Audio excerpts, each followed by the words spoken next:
Yo, what's up, YouTube fam? How you doing? What's up? How you guys been? You missed me? Well, today we're gonna have a little bit of a story time. And it's gonna be a story time about how I became a professional wrestler. You're gonna see it down in the title. And it's not gonna be your cliche story of, I seen this and I seen that. I seen this guy, and I was hooked ever since. It's not really that type of story. It's really multi-layered, and it spans over pretty much my entire life. I'm 37 now, born in 82, so the story starts probably in, I would say, 85-ish, maybe 86, 87, somewhere around there. And it actually starts with this little guy right here. I'm actually going to show you a picture of him. This little guy right here. I used to go over to my Uncle Tom's house on my mom's side. He was an uncle of mine on my mom's side. He was a pretty cool dude. His house was always cool because he always had sports stuff, baseball card. He was a baseball card collector, and at that time, I was really into that stuff. And that stuff I was really into that stuff. And then he had an entire wall in his house of nothing but VHS tapes. And the majority of it was professional wrestling stuff. And he always had some type of professional wrestling on the TV whenever I would come over there. And that's the first time that I can really remember professional wrestling. I don't remember the actual people. I don't remember the actual matches. That's why I said it's not the cliche thing of where, you hear a lot of people say that, I seen Sting and Ric Flair in the 80s, and I was hooked ever since. Or, I seen Steamboat and Savage at WrestleMania, and I was hooked ever since. It wasn't like that. It really wasn't like that. What captured me about professional wrestling at such a young age was simply the over-the-top nature of the business. These guys were literally larger than life type people. I mean, to me, a little old me, little Jaysin Static, to me, those guys seemed like, literally gods. They were like modern day superheroes. It's really hard to explain because I don't know what it was. It was just something in my mind clicked, and it was just like, damn, this is something that's awesome. I love this. And from there, it sparked a love of professional wrestling that's here even today. I'm not in wrestling anymore, but the love that I have for professional wrestling has literally been a love that I've had for my entire life. So we're going to jump ahead. It started in the 80s, mid to late 80s, with this little guy again. Boom, right here. You see the little belt? I was a champion even back then. I had that mindset of being a champion. And then it dives into the early 90s, when WCW, mid to early 90s, when WCW came about. We didn't have cable TV whenever I was growing up. We didn't have that type of money to have cable TV. So I was only able to watch WCW. I think WCW came on Saturday mornings. I think they had a Saturday night. It was either a Saturday morning or a Saturday night show. I think WWF had one too. I can't remember. It's been so long ago, you guys. But I remember a couple of guys. The first guy that I remember that I really fell in love with as a professional wrestler was Sting. Sting, the over-the-top antics, the bleach blonde hair, the face paint, the colorful attire, man. I don't know what it was about him. It was the aura that he had. It was just that aura. It wasn't that he was a great wrestler or a great worker. It was the aura of being, he just seemed larger than life. And then the second guy that I remember watching him on tapes from my Uncle Tom, was the Ultimate Warrior. Everybody knows who the Ultimate Warrior is. He wasn't the greatest worker in the world, but god damn, the guy, for as bad as a worker as he was, the dude was captivating. He really was. And you can't take that away. The concept of the Ultimate Warrior is, so over the top and outlandish. The dude was literally a superhero, and he worked that. And that love for wrestling, went into the teenage years. And I'm trying to go super fast because, like I said, I don't want this video to be super long. So I'm jumping a lot. I'm jumping around a lot. But if you know me and you've known me for any length of time, I'm sure some of my Facebook friends will see this video. Maybe some of my old wrestling friends might see this video. But if you've known me for any length of time, you've known that I've always had a love for wrestling, and I always said that I wanted to be a professional wrestler. Even when I was real little, I always wanted to be a professional wrestler. It was either a professional wrestler that I wanted to be, or I wanted to be He-Man. Obviously, I wouldn't have been able to be He-Man because, really wasn't an option. I can't be He-Man. Wrestling, it never felt out of the range of possibility for me. It never did. But as I got older into my teens, things happened. The boom of the 90s, the 90s wrestling era, the mid to late 90s started booming.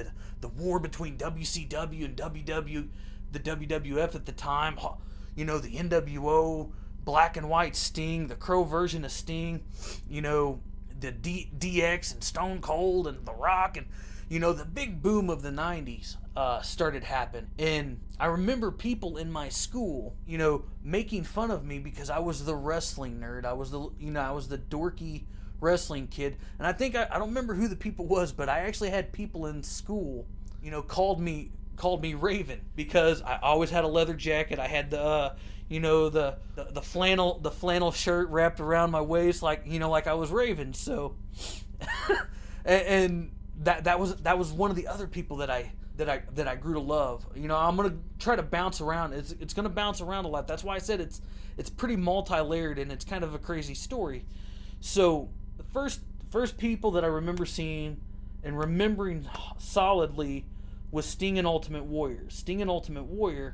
And then I remember seeing the Great Muta in the mid 90s, and then I remember seeing Raven in the late 90s.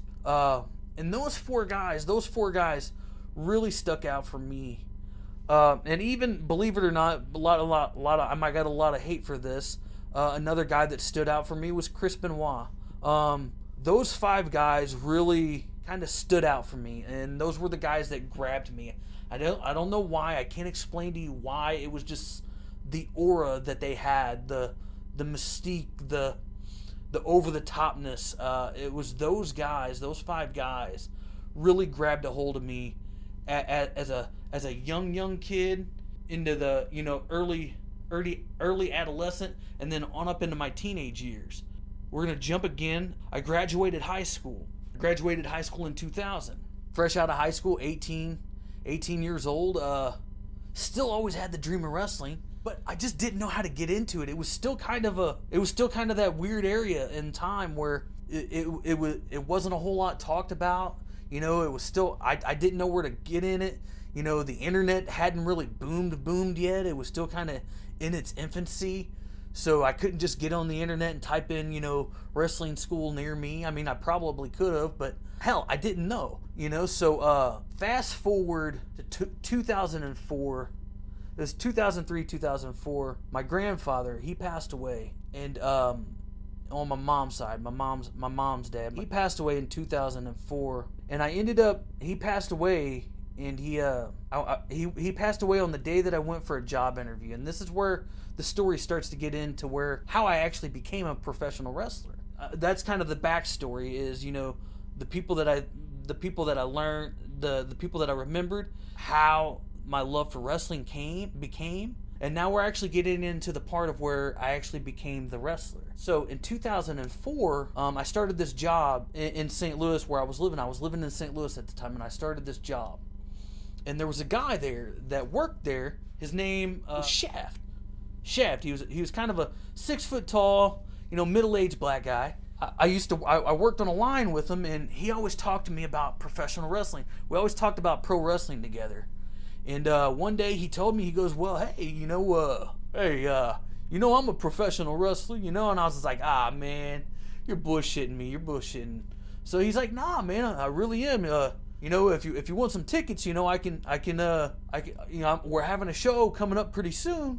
I can get you the tickets, and you can come down and watch it and hang out and meet and talk. So, boom, I was just like, and this was early, I would say late 2004. So it took me several more years. It actually took me 4 more years before I actually worked up the courage. And I don't know what it was. I guess it was the constant nagging, not the nagging, but it was the constant beratement of people just in my life through it when I was younger, through high school and everything like that always beat on me, saying that you can't do this, you're too small, you're not athletic enough. Because believe it or not, guys, I'm not a tall guy. I'm like 5'4". I'm just as tall. I'm probably right at the same height, maybe a little shorter than Rey Mysterio. So people really ragged on me, and that beat me down a lot. But eventually, something in my head snapped around, and I was like, you know what, Jaysin, you've just got to go with it. You got to stop believing what everybody says about you. Everybody's saying that you can't do something. You've got to stop that. You've got to stop that mindset, and you've just got to do it. And it also helped that I had 4 years of Shaft, messing with me, going, hey, man, I thought you said you wanted to be a pro wrestler. Man. What's wrong with you? You be coming to these shows all the time, but you ain't doing nothing. Y'all talk. So it was somewhat of a challenge, So Shaft, I really give me becoming a professional wrestler. I give that guy credit. I give that guy the credit for it, because he's the one that really pushed it on me. He showed me where to go. He gave me the ability to do it, because I became friends with everybody in the company. I was at the end of the shows that they would have. I would help set up the rings. I would take down the ring. I would get there before the show started. I would help set up rings. I would take down rings. I would do anything that anybody needed me to do. So I really got into it, and he pushed me. And I cannot, if you see this, Shaft dude, brother, I love you, man. I love you, bro. If it wouldn't be for you, if I would have never met you, I would have never been a professional wrestler, because I would not have known. I would have not known where to look. So the time period right now is 2008. 2008 is when, my wrestling career started. And I went to a school in St. Louis at the South Broadway Athletic Club, and I got trained under a big group of guys. It wasn't one specific trainer. It was a lot of different trainers. We had Tony Costa. He ran the company. He was an old school guy. Wrestled through the 70s and the 80s and into the into the 90s and stuff like that. So he'd had like 30 plus years, 40 plus years of wrestling under his belt. And then I had guys like Gary Jackson, Johnny Courageous, Brandon Espinoza, Gino the Exterminator, a bunch of these guys, and these were all local guys, big names in the local St. Louis independent wrestling scene. And and other guys, Jeremy Lightfoot and stuff like that. And these guys really shaped and molded me to become a wrestler. And I tell you guys, it was not easy. It was probably one of the hardest things that I ever had to do. And actually, if you see right here, I'm going to put a picture on the screen right here. This was the place that I trained in. Doesn't look like much, but man, that place, it was so crazy and fantastic at the same time. It was so beautiful and brutal, because the ring was so unforgiving. The ropes that you see, I don't know where the picture is, but I'll put it back up. The ropes that you see, it was literally a wire cable wrapped with a garden hose. No padding on the turnbuckles. The mat was stiff as all hell. It was an old ass ring. No air conditioning. In the summertime, it was so brutally hot in there, and it was something that I worked hard. I really did. In training, I worked fucking hard, and I went full on. And then I would say I was pretty much a wrestler by within 6 months. I think it was maybe 6 or 7 months, about 6 or 7 months. Jaysin Static, had his first match. I ended up, I went 4.5, 5 solid years of nonstop wrestling. And I do regret a lot of the stuff that I did in professional wrestling. I had a really bad attitude at the time. And this is where I'm going to end the video. Maybe if you guys are interested in more, of this story, I'll tell another part. Maybe I'll make it a part 2 of the story. I had a really bad attitude at the time.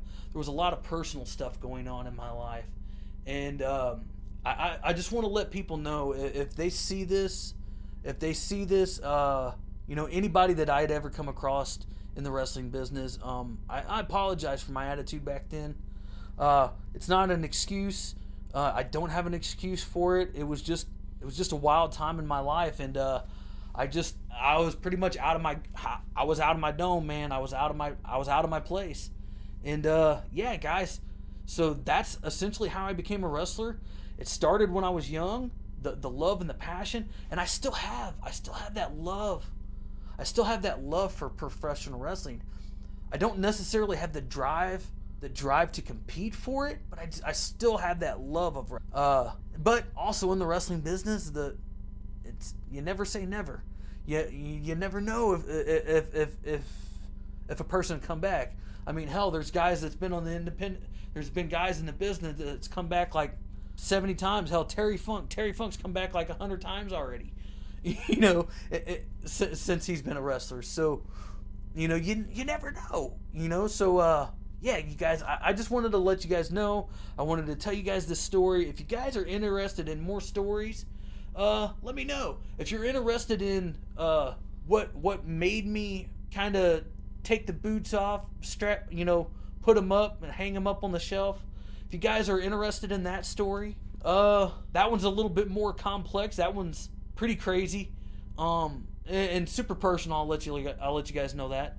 If you guys are interested in that story, let me know. If you guys are interested in this story, if you want to know more aspects of the story, if you want me to dig deeper into certain sections of the story, drop the comments down below and let me know what you think.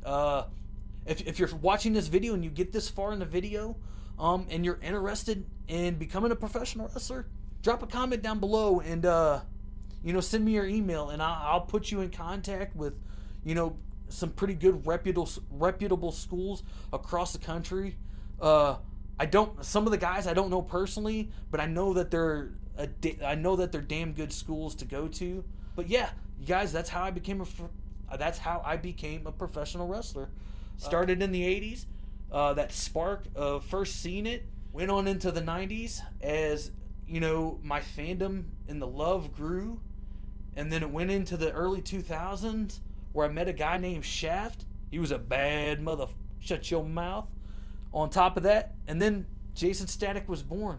That's where the whole concept came from. And if you guys want to know how I came up with the name and everything like that, leave me a comment down below. So other than that, you guys, I'm out of here.